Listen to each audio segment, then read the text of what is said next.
ঈদ মুবারক মানুষ তৈরি করেছে। ঈদ মুবারক কেন বলছিলাম? আমরা তো গোটা দেশের মানুষই বলছি, এখন শাশুড়ি জামাইকে ফোন দেয়, ঈদ মুবারক দেয়। আপনারাও বলেন ঈদ মুবারক বন্ধুদেরকে নিয়ে। আজ থেকে 50 বছর আগে ছিল কি ঈদ মুবারক? তৈরি করলে কে? আজকে তো আপনাকে সাক্ষী পাচ্ছি 50 বছর বয়সী আপনাকে বলছি 50 বছর আগে ছিল না। কিন্তু আর 50 বছর আগে যদি বলে কোনো আলেম ঈদ মুবারক বলা চলবে না, ওর মাথাও থাকবে না, মাথার চুলও থাকবে না, তখন বলবে কি জানেন? হাদিসে না থাকলে এমনি চালু হয়েছে। দাপটি আলাদা। আজকে তো সাক্ষী পাচ্ছি 50 বছর আগে ছিল না, এখন চালু হয়েছে।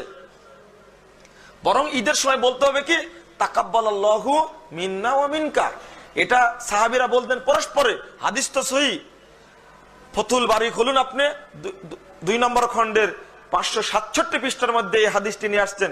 সাহাবা একরাম পরস্পরে দেখা হলে বলতেন তাকাব্বালাল্লাহু মিন্না ওয়া মিনকা, আল্লাহ রাব্বুল আলামিন তোমার পক্ষ থেকে আমার পক্ষ থেকে দিনটাকে কবুল করে নি। কি সুন্দর দোয়া একটা। আপনি এটা বলেন, আপনারা দোয়া চালিয়ে বলেন ফি আমানিল্লাহ, বলেন না?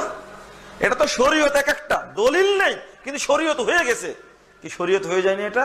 যে দোয়া চাইলে এই যে দোয়া পড়তে হয় তা সেটা হলো কি ফি আমানিল্লাহ, এটা হয়ে গেছে না। ফি আমানিল্লাহ দোয়া কোথায় পেলাম? এটা দোয়া আকারে তৈরি হয়ে গেছে।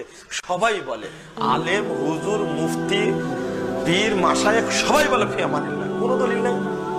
আপনাদের শুনলে একটু আশ্চর্য হতে হয়, আপনি বিস্মিত হতে পারেন, তবে একটু খুঁজে দেখুন না, পাওয়া যাবে না। আরো অসংখ্য বিষয় আছে সমাজে চলছে, দলিল নাই।